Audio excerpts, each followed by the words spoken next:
আগেও আপনারা দেখেছেন যে আমরা দুয়ারে সরকার প্রকল্প করেছি এবং দুয়ারে সরকার প্রকল্পে আমাদের প্রায় 10 কোটি মানুষ অংশগ্রহণ করেছেন এবং তাদের 90% কাজ কমপ্লিট হয়েছে, কিন্তু কিছু পড়ে আছে 10% বিভিন্ন স্কিমের ব্যাপারে। সেই স্কিমে যারা অ্যাপ্লাই অলরেডি করেছেন তাদেরটা আমরা ডিসেম্বর মাস থেকে শুরু করব, বিশেষ করে যেগুলো আমরা করতে পারি, যেমন লক্ষ্মীর ভাণ্ডার বা এই টাইপের কিছু স্কিম। এবারে আমরা যেটা করব, দুয়ারে সরকারে আমরা দেখেছি প্রচুর মানুষ এসছেন, প্রায় 10 কোটি মানুষ, এবং তারা কিন্তু অনেক কাজ পেয়েছেন। একেবারে কাস্ট সার্টিফিকেট থেকে শুরু করে, লক্ষ্মীর ভাণ্ডার থেকে শুরু করে, কৃষিজীবী মানুষদের, ছাত্রছাত্রীদের অনেকটাই আমরা চেষ্টা করেছি করতে। এবারে আমরা একটা প্রোগ্রাম নিচ্ছি, যেটা আমরা চিফ সেক্রেটারি, আমি এবং ডিজি পুলিশ আছেন। এই প্রোগ্রামটার নাম হবে আমাদের পাড়া আমাদের সমাধান। মনে রাখবেন, গভর্নমেন্টের সব ডিপার্টমেন্ট মিলে যে বড় বড় কাজগুলো করে, সেই কাজগুলো যেমন চলছে, যা চলছে সেগুলো চলবে। পয়সা যতটা জোগাড় করতে পারবো সেই হিসেবে চলবে। এখন তো 100 দিনের কাজের টাকাও বন্ধ, গ্রামীণ আবাস যোজনার টাকাও বন্ধ, গ্রামীণ রাস্তার টাকাও বন্ধ। গত 24-এর ইলেকশনে আমি দেখেছিলাম বিজেপির অনেকগুলো প্রচার করেছিল টিভিতে, জল মিশন, জল জীবন, অনেক ছবি দেখিয়েছিল, আমি নিজে দেখেছিলাম অ্যাডগুলো। যদিও সেখানে 90% টাকা আমাদের দিতে হয়, মানে পুরো মেনটেনেন্স আমাদের করতে হয়, ল্যান্ড আমাদের দিতে হয়, পাইপ আমাদের নিয়ে যেতে হয়, তা সত্ত্বেও আমাদের 60% টাকাও দিতে হয়, ওরা মাত্র 40% দেয়। এবং তার মধ্যে মেনটেনেন্স ধরা নেই, তার মধ্যে ল্যান্ডের দাম ধরা নেই, তার মধ্যে কিছুই ধরা নেই। কিন্তু সেই টাকাটাও বন্ধ করে দিয়েছে। যেটা আমাদের জল স্বপ্ন প্রকল্প,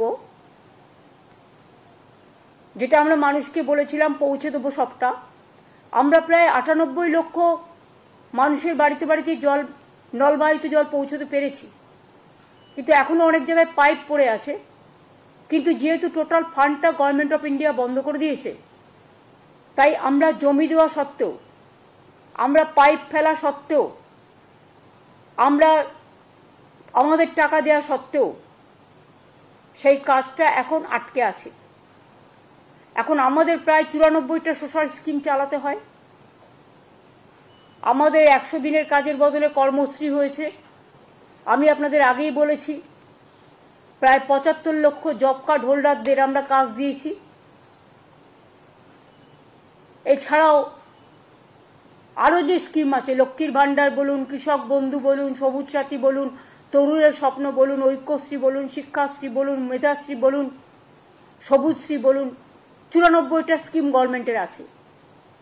এই টোটালটাই আমরা চালাই। স্বাস্থ্য সাথী থেকে শুরু করে, বিনা পয়সায় রেশন দেওয়া থেকে শুরু করে, আমরা সবটাই চালাই। কিন্তু আমাদের প্রায় 1,75,000 কোটি টাকার উপরে, এখন টাকাটা আরও বেড়েছে। সেন্ট্রাল গভর্নমেন্ট আমাদের টাকা আটকে রেখেছে, আমাদের দেয়নি, আমাদের পাওনা টাকা, বকেয়া টাকা। কিন্তু তা সত্ত্বেও বাংলার মানুষের আশীর্বাদের, শুভেচ্ছা এবং দোয়ায় বলতে পারেন আমরা চেষ্টা করছি কেন্দ্রীয় সরকারের বৈষম্য বঞ্চনা সত্ত্বেও মানুষের কাজ, মানুষের মুখের হাসি যেন কেউ কেড়ে নিতে না পারে। দুয়ারে সরকারে আমরা দেখেছিলাম আগে মানুষকে এখানে ওখানে ঘুরে বেড়াতে হতো, কিন্তু দুয়ারে সরকারে অনেক মানুষ নিজে আসতেন এবং নিজের কথাটা বলতে পারতেন। অনেক সুযোগ আমরা দুয়ারে সরকার থেকে অনেক মানুষের কাছে পৌঁছাতে পেরেছি। সেই জন্য দুয়ারে সরকারে যারা পার্টিসিপেট করেছিলেন, অফিসার সহ, সরকারি কর্মচারী সহ, বিডিও, এসডিও, ডিএম, আইসি, ওসি, এসপি, অ্যাডিশনাল এসপি সহ, ডিএসপি সবাই সহ, সাধারণ মানুষও যারা এসছিলেন তাদের কাছে আমরা কৃতজ্ঞতা জানাচ্ছি। আমরা অনেক সময় দেখি ছোট ছোট পাড়ায় হয়তো একটা কলের দরকার, হয়তো একটা ছোট্ট পাড়া তার একটা ছোট্ট গ্রামীণ রাস্তা অল্প করে করে দিলে তাকে কাদায় হাঁটতে হয় না। অনেক সময় আমরা বিদ্যুৎ পৌঁছেছি অনেক জায়গাতেই, কিন্তু বাই চান্স যদি কোনো জায়গা বাদ হয়ে যায়, যেখানে ইলেকট্রিসিটি নেই, হয়তো একটা ইলেকট্রিক পোল বসাতে হবে বা বর্ষায় ভেঙে গেছে, এই রকম ধরনের ছোট ছোট কাজগুলো। ধরুন একটা আইসিডিএস সেন্টারের বাড়ি ভেঙে পড়েছে, তার ছাদটা করে দিতে হবে। ধরুন একটা স্কুলের ছাদটা দিয়ে জল পড়ছে, ওই ছাদটা করে দিতে হবে, পুরো স্কুল বিল্ডিং নয়, ছাদটা। এই রকম ছোট ছোট কাজের জন্য আমরা একটা প্রোগ্রাম নিয়েছি গভর্নমেন্টের, আমাদের পাড়া আমাদের সমাধান। এক্ষেত্রে সিস্টেমটা হচ্ছে আমাদের সরকারি প্রকল্পে অনেক মানুষ অংশ নিয়েছেন, এবার মানুষের প্রকল্পে আমাদের সরকার পথে নামছেন। যদিও এটা খুব ছোট্ট প্রোগ্রাম, কিন্তু যদি বিস্তৃতি দেখেন তাহলে এর বিস্তৃতি খুব ব্যাপক। মাননীয় প্রধানমন্ত্রীজি বারবার বলেছেন আত্মনির্ভরশীলতার কথা, কিন্তু কার্যক্ষেত্রে কিছু হয়নি, করতে হয় টোটালটাই স্টেটকে। আমরা এখানে কি করছি, আমরা যেটা আমাদের পাড়া আমাদের সমাধান, সারা দেশে এইরকম উদ্যোগ এই প্রথম।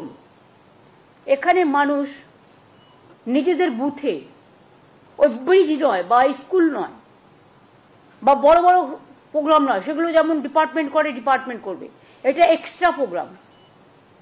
গ্রামে ছোট ছোট সমস্যা থাকে, সেটা আমাদের সরকারি অফিসাররা শুনবেন এবং তাদের একটা জায়গায় একত্রিত করবে। 3টে করে বুথ নিয়ে একটা সেন্টার হবে, একটা পাড়া হবে, এবং 3টে বুথ নিয়ে আমাদের 80,000 বুথ আছে। এটা করতে 2 মাস সময় লাগবে, কারণ একটা বুথ থেকে আরেকটা বুথে যাবে, একটা বুথ থেকে আরেকটা বুথে যাবে, এবং একদিন করে প্রত্যেকটা বুথে তারা সারাদিন থাকবে এবং সেখানকার সাধারণ মানুষ তাদের জন্য একটা করে জায়গা থাকবে, সেখানে এসে তারা তাদের গ্রামের সমস্যা জানাতে পারে। এটা গ্রামের সমস্যা, এবং সেক্ষেত্রে আলোচনা করে সরকারি অফিসাররা ঠিক করবেন কতটুকু আমরা করতে পারি। বড় প্রোগ্রাম নয়, এটা কিন্তু ছোট। আমরা স্মল ইজ বিউটিফুল, স্মলে চলে যাচ্ছি, গ্রামের অন্দরে, মাটির অন্দরে।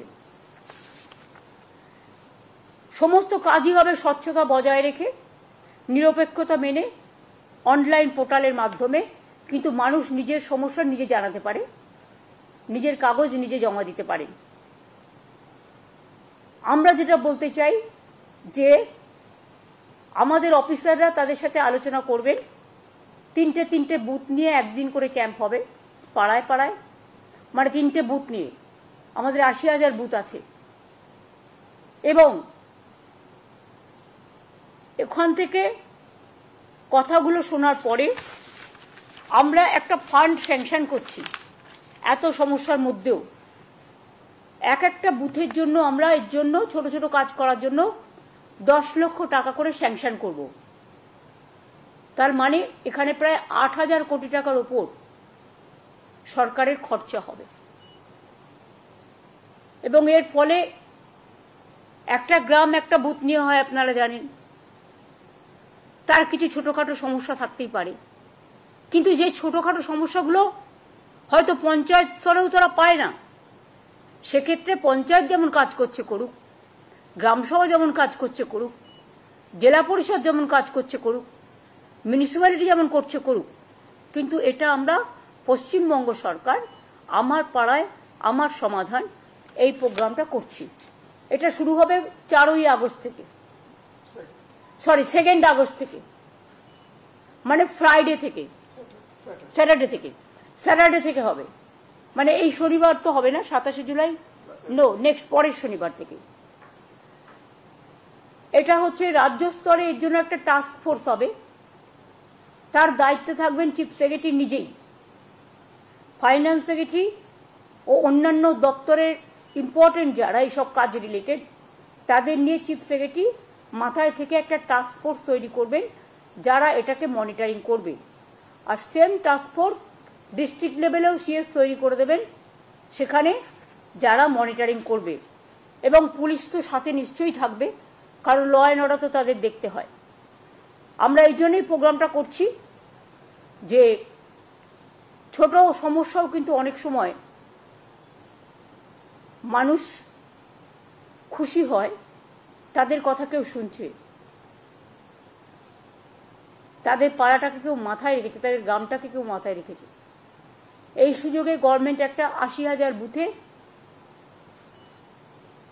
পৌঁছে যাওয়ার চেষ্টা করবে। ২ মাস টাইম দেওয়া হচ্ছে, মাঝে পুজোর সময়টার জন্য ১৫ দিন ছুটি থাকবে, সেই ১৫ দিনটা আমরা পরের দিকে বাড়িয়ে দেবো, কিন্তু আমরা বুথটাকে কমপ্লিট করব। এই প্রোগ্রামটার জন্যই ওপর থেকে নয়, নিচ থেকে মানুষের কথা শোনা এই প্রোগ্রামটার আসল উদ্দেশ্য। তৃণমূল স্তরে গিয়ে, এবং পাশাপাশি দুয়ারে সরকারও হবে। কেউ যদি দুয়ারে সরকারে নাম লিখিয়েছেন এখনো পাননি, যেটা আমরা করতে পারি, সেগুলো আমরা ডিসেম্বর জানুয়ারিতে করে দেবো। যেমন লক্ষ্মীর ভাণ্ডার সহ কিছু আছে, নতুন এসছে, কাস্ট সার্টিফিকেটের ব্যাপার আছে, কোর্টে কেস আছে আপনারা জানেন, এইসব নানা রকম টাইপের ছোটোখাটো কাজ আছে।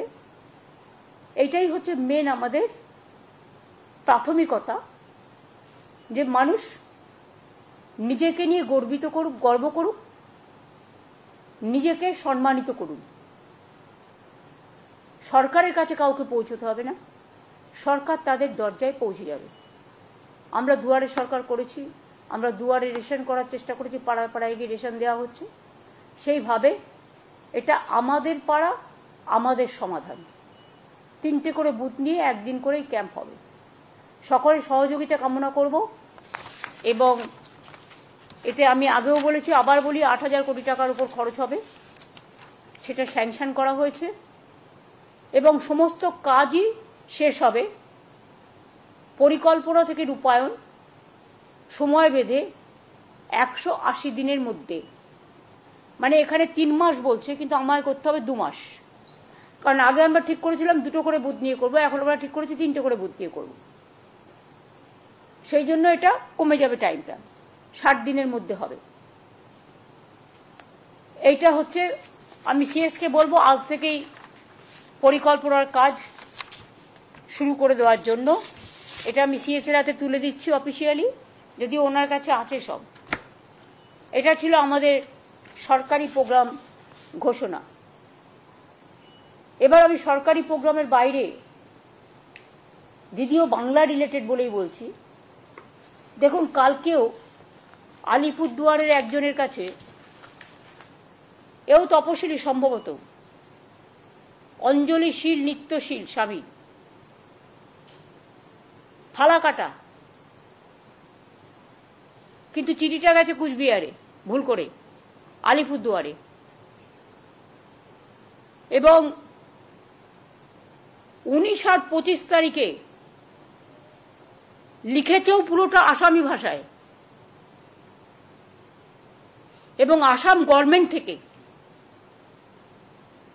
এই দেখুন, ফরেনার্স ট্রিব্যুনাল কোকরাঝড়, এখান থেকে চিঠিটা গেছে। বাংলার ব্যাপারে আসাম কি করে হস্তক্ষেপ করে? এটা শুধু আনএথিক্যালি নয়, আনকনস্টিটিউশনাল, ইললিগাল, এবং ওরা কিন্তু সীমারেখা লঙ্ঘন করছেন। আমি ডাবল ইঞ্জিন সরকারকে, বিজেপিকে বলবো, নিজেদের চরকায় তেল দিন। ওখানে তো কালী মন্দিরও ভাঙছেন, দাঙ্গা করছেন, ঘরবাড়ি পুড়িয়ে দিচ্ছেন, মানুষ উচ্ছেদ করছেন, ডিটেনশন ক্যাম্পে সবাইকে রেখে দিয়েছেন, অনেক মানুষের নাম বাতিল করেছেন। এইভাবে যদি মনে করেন আপনারা দেশ চালাবেন, দেশটা কিন্তু বিভক্ত হয়ে যাবে। এবং দেশ যদি একবার বিভক্ত হয়ে যায় তাহলে দেশের শক্ত কাঠামোটা নষ্ট হয়ে যাবে। এটা আমরা কেউ চাই না। আমরা চাই আমাদের দেশ ঐক্যবদ্ধ, শক্তিশালী থাকুক। এটা যদি কেউ চান, আসামি ল্যাঙ্গুয়েজে লিখেছে, আমি সৌম্যকে দিয়ে দিচ্ছি, সব প্রেসকে একটা করে কপি দিয়ে দেবে। আমি নিজে ভাষাটা পড়লাম, প্রথমে দেখে মনে করবেন ওটা বাংলা ভাষা, তা নয়। আসামি ভাষার সাথে বাংলা ভাষার কিছুটা মিল আছে, আমরা বুঝতে পারি, কিন্তু সবটা তো বুঝতে পারি না, কারণ সবটা সম্বন্ধে আমরা তো অভ্যস্ত নই। কিন্তু ডিটেলস ছুটিটা পুরো আমি বুঝতে পারলাম, লিখেছে আসামি ভাষায়। এবার দেখুন, বাংলাদেশ সাসপেক্ট করে আজকে আবার একটা চিঠি এসছে গভর্নমেন্ট অফ ইন্ডিয়া থেকে, হয় হরিয়ানা থেকে, হরিয়ানার গুরগাঁও থেকে, ডাবল ইঞ্জিন সরকার। সেখানে অনেকগুলো নাম দিয়ে বলা হচ্ছে, in all district Kolkata, district collector মানে ডিএমদের কাছে, মালদা জেলা, দক্ষিণ দিনাজপুর জেলা, উত্তর দিনাজপুর জেলা, নদিয়া জেলা, মুর্শিদাবাদ জেলা, কুচবিহার জেলা, উত্তর 24 পরগনা জেলা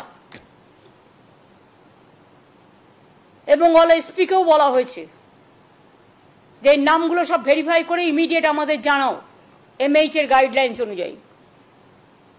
এরা কি চাইছে, বাংলাটাকে দখল করতে নাকি?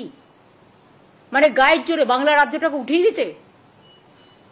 ভাষা সন্ত্রাস চলছে, মানুষের উপর অত্যাচার সন্ত্রাস চলছে। এবার প্রত্যেকটা জেলা চুনকে চুনকে, মানে বেছে বেছে জেলার মানুষদের যাতে সংকটে ফেলা যায়। আমি সবাইকে বলবো, কেউ ভয় পাবেন না, আমরা আমাদের কাজ আমাদের মতো করব, মানুষকে রক্ষা করা আমাদের দায়িত্ব এবং কর্তব্য। এই সব করে ভোটার লিস্ট থেকে নাম বাদ দিয়ে বিজেপি যদি মনে করেন মহারাষ্ট্র দিল্লির মতো বাংলায় জিতবেন, তাহলে ভুল করছেন। মানুষের বিস্ফোরণ গতকাল আপনারা দেখেছেন, কাউকে আমরা নিয়ে আসিনি, তারা নিজেদের তাগিদে এসছেন। এবং এটাও যদি চান, এটাতেও প্রায় নাম আছে 52 জনের।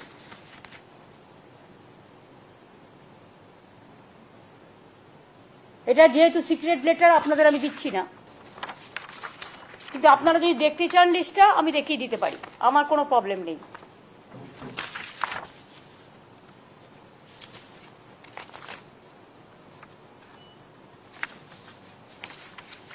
এই দেখুন ফুল পেজ লিস্ট, দেখুন ফুল পেজ লিস্ট, দেখুন ফুল পেজ লিস্ট।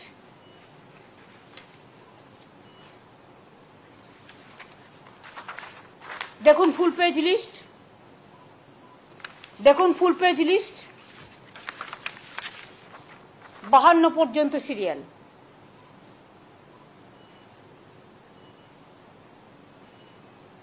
এই যে জেলাগুলো বললাম, সেই জেলাগুলো সব ইনভলভ আছে। এবার আপনারা সাংবাদিক বন্ধুরা আমায় বলুন তো, আপনারা তো সব জায়গায় যান, এটা তো ইন্ডিয়ান সিটিজেনদের রাইট। ভারতবর্ষের যে কোনো প্রান্তে যে কোনো লোক যেতে পারে, কাজ করতে পারেন, রাইট টু ওয়ার্ক, এটা আমাদের সংবিধানে বলা আছে। আমাদের এখানেও যেমন 1.5 কোটি মানুষ কাজ করেন, তাছাড়াও সব স্টেটের মানুষ এখানে থাকেন, ব্যবসা করেন, কেউ ইন্ডাস্ট্রিতে আছেন। কই আমাদের এখানে তো প্রবলেম হয় না? তাহলে আমাদের রাজ্যের লোক যদি কোথাও কাজ করে, তাহলে বিজেপির প্রবলেমটা কোথায়? আর তারা যে নিজে থেকে গেছে তো তা নয়, তাদের স্কিল আছে বলে, ট্যালেন্ট আছে বলেই নিয়ে গেছে। গুজরাটের মানুষদের যখন 2টো প্লেনে করে শিকলবন্দি করে নিয়ে আসা হলো, এটা গুজরাটের মানুষকে অপমান করা নয়, তার অস্মিতাকে অসম্মান করা নয়। তেমনি মনে রাখবেন, গুরগাঁওয়ে যাদের রেখে দিয়েছেন ডিটেনশন ক্যাম্পে বা জেল তৈরি করে, আসামে যাদের রেখে দিয়েছেন, উড়িষ্যায় যাদের রাখছেন, ছত্তিশগড়ে যারা রাখছেন, মধ্যপ্রদেশে যাদের রাখছেন, রাজস্থানে যাদের রাখছেন, দিল্লিতে যাদের রাখছেন, মনে রাখবেন, আমি জানি না কারা এ বুদ্ধি দিচ্ছেন। নিশ্চয়ই বুদ্ধিভ্রম হয়েছে, বুদ্ধিভ্রষ্টা হয়েছে। পয়েলগাঁওতে যারা আক্রমণ করলো সেই জঙ্গিদের কেন অ্যারেস্ট করছেন না? মণিপুরে যে তাণ্ডব আজও চলছে, আসামের মুখ্যমন্ত্রী মহাশয়, আপনাকে সম্মান জানিয়েই বলছি, আপনি মণিপুর তো কন্ট্রোল করতে পারলেন না, আপনি নাকি নর্থ ইস্টার্নের দায়িত্বে। এমনকি মণিপুরের যিনি মন্ত্রী মহাশয়, যিনি আবার নর্থ ইস্টার্নের চার্জেও আছেন, তারা কেউ ভয়ে মণিপুরে যেতে পারেন না। আর যত কিছু আপনাদের রাগ, বিদ্বেষ, বঞ্চনা, লাঞ্ছনা, অত্যাচার, অসম্মান, আমাদের ভাষার উপর অত্যাচার, ভাষা সন্ত্রাস, অস্মিতা, ভাষা আমাদের অস্মিতা, ভাষাকে আমরা মনে করি আমাদের সম্মান। সব মানুষের ভাষা, সব মানুষের সম্মান। আমি আবার বলছি, I am not against of any language, any languages. I love all the languages because unity in diversity is our origin. We have different states, different religions, different food practice, different culture.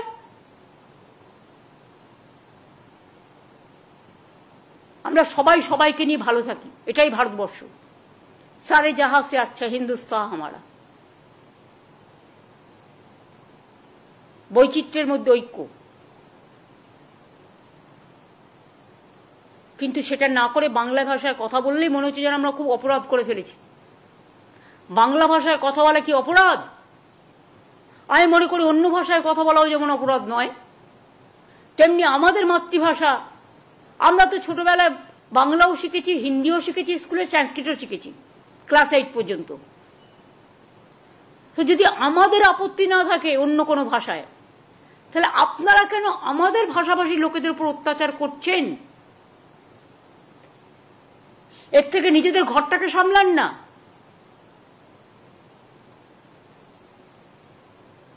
ঘরে আগুন লাগলে জলে আগুন নেভাবেন কি করে?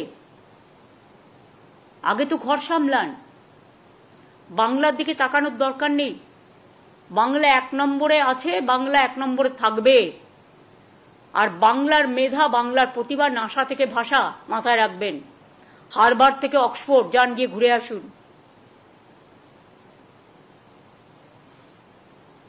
আমি একটা ছোট্ট বলছি, স্টোরির মতো, আমরা ছোটবেলা থেকে শুনে আসছি। একবার মা দুর্গা, কার্তিক আর গণেশকে, যেহেতু আমাদের ন্যাশনাল ফেস্টিভ্যাল হয়, ইউনেস্কো ট্যাঞ্জিবল ইনট্যাঞ্জিবল হেরিটেজ পেয়েছে, যে মা দুর্গা বলছেন কার্তিক আর গণেশকে, দেখি কে আমাকে সারা পৃথিবী তাড়াতাড়ি ঘুরে আসতে পারে, এই রকম টাইপের। হয়তো কথাটা ঠিক নাও হতে পারে, আমার ছোটবেলার স্মরণ থেকে বলছি। তখন কার্তিক ময়ূরপঙ্খী নিয়ে, ময়ূর নিয়ে ঘুরে, তার বাহন নিয়ে ঘুরে বেড়ালো সারা পৃথিবী। কিন্তু গণেশ শুধু মাকে প্রদর্শন করলো। তখন মা বললেন, দেখলে তো, মাকে ঘোরা, মাকে নিয়ে ঘোরা, মাকে চারিপাশে ঘোরা মানে পৃথিবীকে ঘোরা। যেটা রবীন্দ্রনাথ ঠাকুরের ভাষায়, দেখিতে গিয়াছি পর্বতমালা, দেখিতে গিয়াছি সিন্ধু, দেখা হয় নাই চক্ষু মেলিয়া, ঘর হতে শুধু 2 পা ফেলিয়া, একটি ধানের শীষের ওপর একটি শিশির বিন্দু। এগুলো বাংলার অবদান, জাগরণের অবদান, জাতির অবদান। আমরা আজও গর্ব করে বলি, ন্যাশনাল সং লিখেছেন ইন্ডিয়ার বঙ্কিমচন্দ্র চট্টোপাধ্যায়, আর ন্যাশনাল অ্যান্থেম লিখেছেন বিশ্বকবি রবীন্দ্রনাথ ঠাকুর। রামকৃষ্ণ বলুন, স্বামী বিবেকানন্দ বলুন, বিদ্যাসাগর বলুন, চিত্তরঞ্জন দাস বলুন, ক্ষুদিরাম, প্রফুল্ল চাকি, বিনয় বাদল, দীনেশ, মাতঙ্গিনী হাজরা, যাই বলুন না কেন, নেতাজি সুভাষচন্দ্র বোস, গান্ধীজিও খুব ভালোবাসতেন বাংলাকে, যদিও পোরবন্দরে তার জন্ম, গুজরাটে। কিন্তু তিনি যখন দাঙ্গা হচ্ছিল, তখন তিনি বেলেঘাটায় গান্ধী ভবনে বসেছিলেন ফ্রিডম অ্যাট মিডনাইটের দিন। কেন জানেন? যাতে দেশ ভাগের পরে কোনো দাঙ্গা না হয়, দাঙ্গা সামলাবার জন্য। তার মানে ভালোবাসতেন বলেই তো ছিলেন। বেলেঘাটায় গান্ধী ভবন আছে আমাদের, আমরা গান্ধীজিকে দেশের নেতা বলি, জাতির পিতা বলি, তখন কি ভাবি যে উনি কোন দেশ কোন রাজ্যে জন্মেছিলেন? সেটা ভাবি না, আমরা ভাবি উনি জাতির পিতা। দেশের নেতা কেমন হয়? দেশকে যিনি ভালোবাসেন তিনি হয় দেশের নেতা। সুতরাং মানুষকে ভালোবাসলে তবেই দেশকে ভালোবাসা যায়, আর মানুষকে ভালো না বাসলে দেশকে ভালোবাসা যায় না। এইটুকুই আমার বলার ছিল। আমি ডকুমেন্টটা সিএস এর কাছে দিচ্ছি, কারণ যেহেতু ডকুমেন্টটা আমাদের কাছে এসছে। এই পর্যন্ত আজকে আমার বলার ছিল। তারপরে যদি এই সাবজেক্টের উপর আপনাদের কোনো কোয়েশ্চেন থাকে, ইউ ক্যান। एक सवाल था पार्लियामेंट से जुड़ा हुआ। पहले आप बताओ, आप लोग तो हम जो कहते हैं वो आप कहते हैं, वो तो नहीं कहते हैं। आप लोगों के ऊपर तो रेस्ट्रिक्शन होता है, बीजेपी जो कह देता है वही आप लोग कह देते हैं। आप कर सकते हैं ना, हम जो बोलते हैं करने का हिम्मत है। आज तो दूरदर्शन को भी ले लिया, एएनआई को भी ले लिया, सबको ले लिया, लेकिन आप पूछिए, आपका पूछने का हक है। कल पार्लियामेंट में राज्यसभा में ऑपोजिशन एमएलए से मूव किया था नोटिस जस्टिस वर्मा के खिलाफ, उसके बाद ही वाइस प्रेसिडेंट जगदीप धनखड़ ने उसको एक्सेप्ट किया। आप क्यों उसको घुमा रहा है? देखिए, जो हमारा पता नहीं है, एक चीज आप लोगों को तैयार करके देता है, आप करते हैं, इसका अंदर में और कुछ गड़बड़ है, देख लो। क्यों आप इसको डेकोरेशन किया है? ये आपका डेकोरेशन हो सकता है, और इसको जवाब दिया हम नहीं कर सकता है। इसको पार्लियामेंट्री कमेटी सब है, एमपीज लोग है, उसको सवाल करने का आदत है, वो जब मौका मिलेगा करेगा। लेकिन आप तो क्वेश्चन तैयार करके ले आया, रिप्लाई तैयार करके ले आया, आपको कैसे पता चला इसके लिए किया? You cannot decide the political parties for what reason Mr. Dhankar resigned. You cannot decorate that line.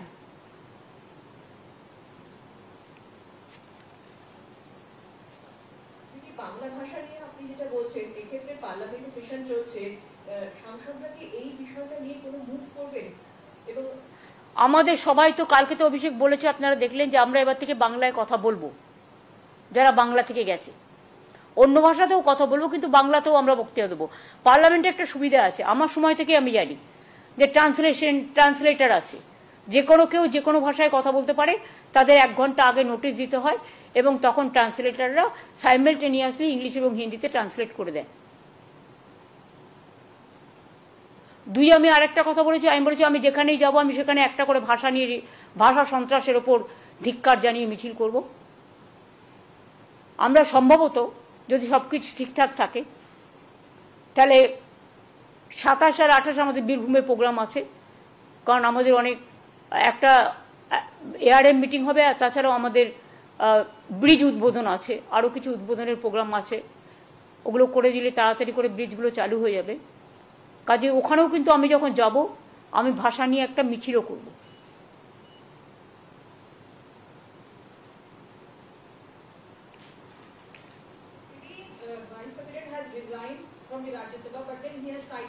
You are from ANI? You are from ANI? No, Delhi from PTI. PTI, okay. Then she is from ANI, na? Your friend? Pooja from Times Now. Times Now, okay. You, please. Bolo. I'm saying that Mr. Dhankar has resigned citing the reason of health issues. Now, how do you see that? I don't have any comments about it, because let us see the things. Let us watch. He is wealthy man. He is a healthy man. I think his health is absolutely okay. দিদি, বিরোধীরা বলছে যে vote পর্যন্ত তৃণমূল কংগ্রেস এই বিষয়টা চালিয়ে যাবে, বাংলাদেশ ইস্যুটা। কেন ভোট পর্যন্ত? কেন সারা জীবন চালিয়ে যাবে। তৃণমূল যখনই এ ধরনের সন্ত্রাস হয়েছে তখন লড়াই করেছে, লড়বে।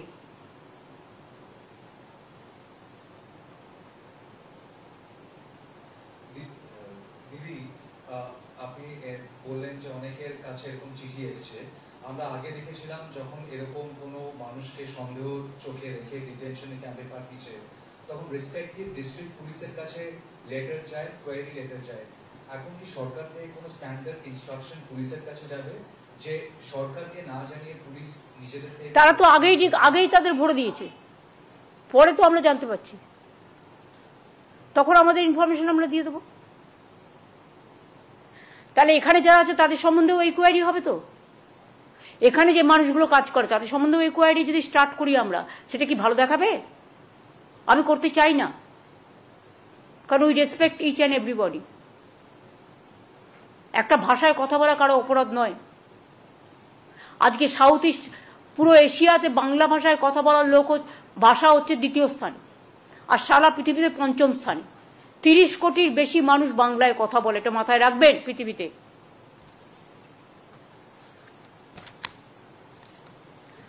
আই থিঙ্ক হয়ে গেছে। আমার আবার ইউনিসেফের ওরা আসবে, আমার মিট করতে হবে। একটা জিনিস সেখানে জিজ্ঞেস করা ছিল, সেটা হচ্ছে যে এই যাদের নিয়ে কোয়েরি করতে পাঠাচ্ছে তাদেরকে নির্দিষ্ট হোল্ডিং যাচ্ছে, মানে যে রাজ্য থেকে কোয়েরি পাঠাচ্ছে সেখানে 30 দিনের জন্য একটা হোল্ডিং ক্যাম্পে রেখে দেওয়া হচ্ছে। সেটা তো কালকে আপনাদের এই মিটিংয়ে দেখালাম। এটা ইল্লিগাল ডিটেনশন এবং অসম্মান আমাদের মাতৃভাষার প্রতি। এটা চ্যালেঞ্জ হবে, just wait and see, it will be challenge at proper time.